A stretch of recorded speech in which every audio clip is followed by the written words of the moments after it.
Hello, it's Helen from Journal with Purpose and welcome to my Plan With Me-ish video for May. I did film my whole setup, but unfortunately I've looked back through the video footage and it's just not going to be usable. I've had all kinds of issues. I'm not quite sure what's happened there. So I'm going to talk you through my setup and show you a quick way of illustrating some flowers that I've used within my journal.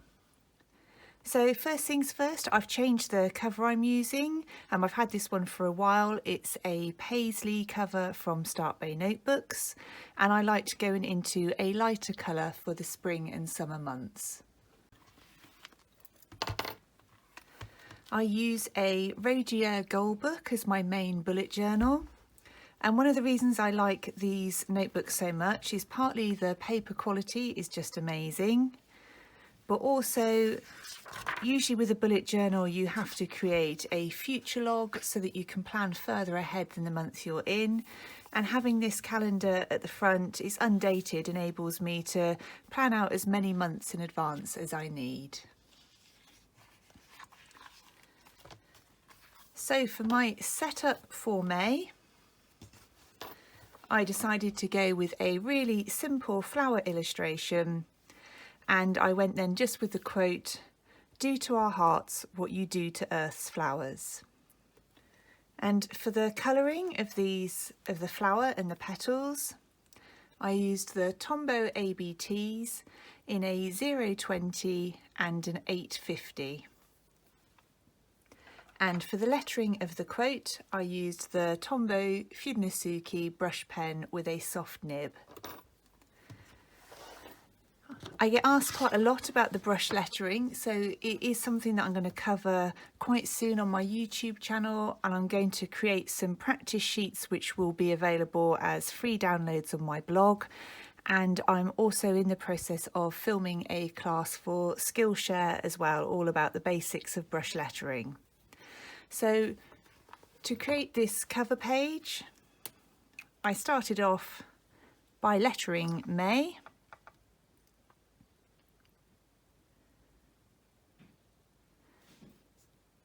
And one of the key things with the brush lettering is trying to remember just to apply more pressure on the way down the page than on the way up. And you also don't need to keep your pen on the paper all of the time when you're writing. You can just lift it up and take a little gap in between.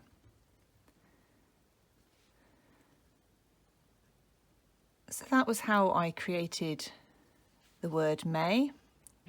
It looks like my pen's running out as well. Time for a new one.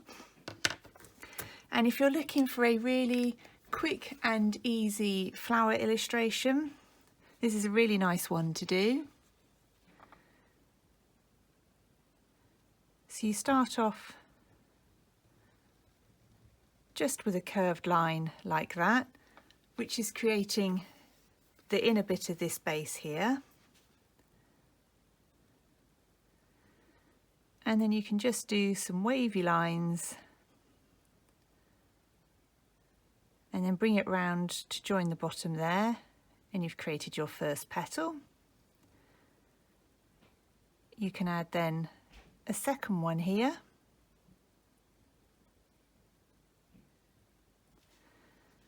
and then you can just come out from the bottom to add your two outside petals. And I'm using a Staedtler pigment liner to create this with a 0.1 nib. And I find this is a really good all-round pen for both writing and doodles, sketching, and they're great because they're waterproof as well. And then on my flower I just added some simple details by adding some lines for a bit of shading and adding something extra to those petals.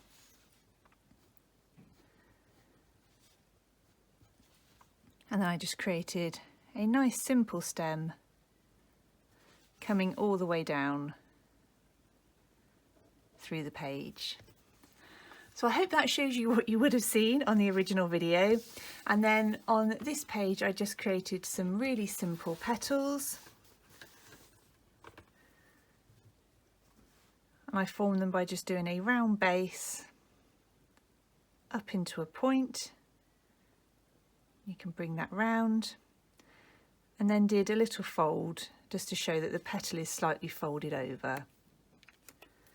So yes, this wasn't quite the plan with me I had in mind, but the video footage was just unfortunately not going to be usable at all. So the next thing I did was set up my monthly calendar, and I always check how many weeks there are going to be falling in that month. And these boxes are 7 dots wide by 7 dots high.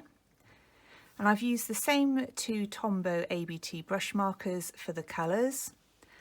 And then in the empty boxes that I don't need, I decided to do some stamping.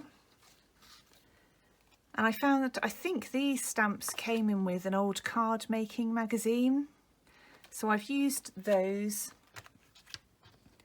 with 2 Ranger Distress Oxide ink pads, one in worn lipstick and the other in antique linen. And I find these are really good to use in a bullet journal because unlike the normal distress inks, these don't seep through the pages, and that is one of the issues with distress inks. They're great for art journals with really thick paper, but if you're looking for something for more regular paper, these Distress Oxide inks work really well. In an art journal you can add water to these and they create this kind of lovely bubbly looking effect, but for my bullet journal I just use them for regular stamping. And on my calendar I always put a main task section and also somewhere to track my social media. So next up I've created my gratitude log and habit tracker. And again, I've used the same stamps and the same Tombow brush pen to create all of the headings. And in my habit tracker, I've just noted down the left some of the things that I really want to keep an eye on, which I know will get me closer to my goals. My master task list is one of my most useful pages in my bullet journal, and I break mine down into work, personal, creative and social, and this is where I just write down everything that I need to get done, everything that's on my mind. So I guess it would be a bit like a brain dump, but this is when I know that they're actual tasks that will need doing, but they're maybe not going to happen the day that they come into my head or I get an email about them, and not necessarily even that week. So that's somewhere just to put all of those tasks. And the last pages I set up were my reasons to be proud and note pages, and you've probably seen on my other Plan With Me videos how I create the lines. And I just use some skinny washi tape to mask off the 2 edges so that I get a nice crisp edge to those lines. And on here every evening I write down a few things that I'm proud of myself about, and that really just helps me, particularly if I've had a hard day, to take some time to reflect on the things that I have done well at. And my notes, anything here is where I write down, again, things that come into my head but that aren't necessarily tasks, or if I haven't decided if I'm going to do anything with them yet. If I'm watching YouTube and somebody recommends a particular product or somebody else's YouTube channel and I want to look into it, then I write all of those down here, and at the end of the month I reflect on whether I want to do anything with them and perhaps turn them into tasks. So I thought while I'm here I'd share with you my April pages, how they're looking now that I've started filling them out. So this is what I completed on my April Plan With Me video. And this is how my calendar's looking partway through the month. And I find these boxes are usually just enough space for me to be able to write some headline details down about either events or deadlines that I've got coming up. And if I schedule YouTube videos in advance, I record those on here so I know when they're going to release. And this is always my key things that I want to get done that month. So this is my gratitude log partway through, and this is how my habit tracker is starting to look. And I still get asked lots of questions about the pattern that this forms. So that's how the one from the March looked when it was all finished. And they really are in each box, it's just 3 lines. So I do one going from dot to dot, a short line either side of it, and then each day I just do them in the opposite direction.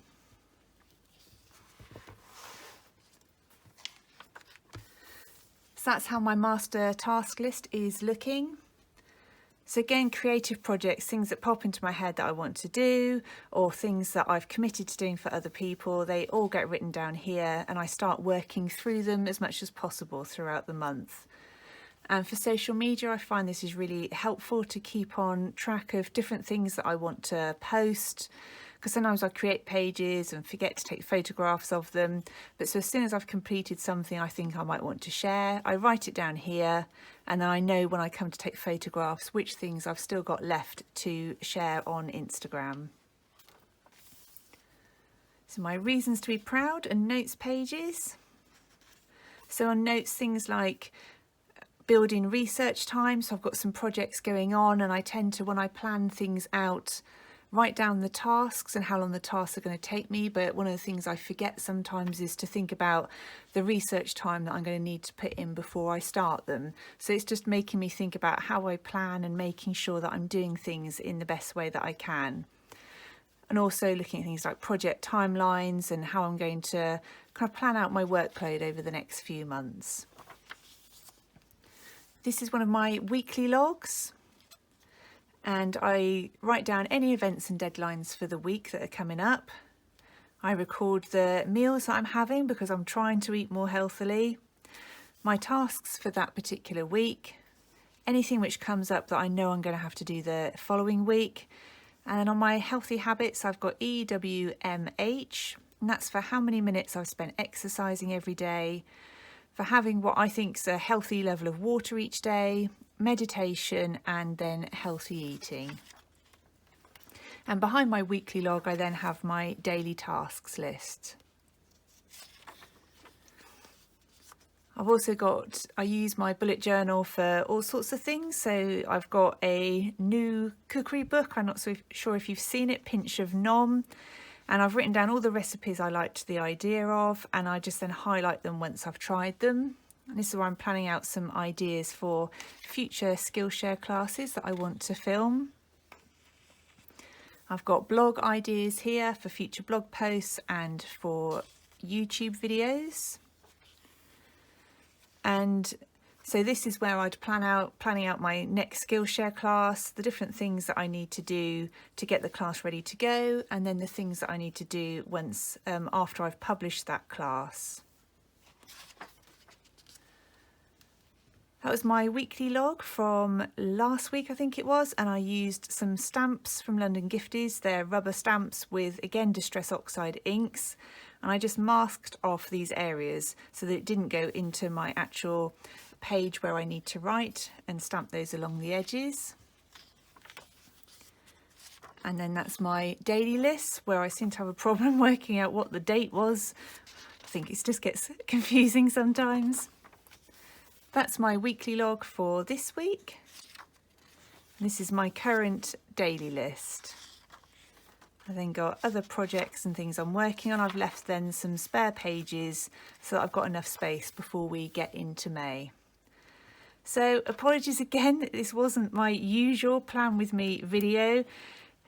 If any of the footage looks usable, I may put it at the end of this video, but I really don't think it's probably going to be. But thank you ever so much for watching. I hope you did still enjoy the video. If you did, it would be great if you'd leave it a thumbs up.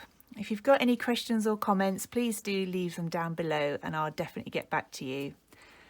As I said, thank you ever so much for watching, and I look forward to speaking to you very soon.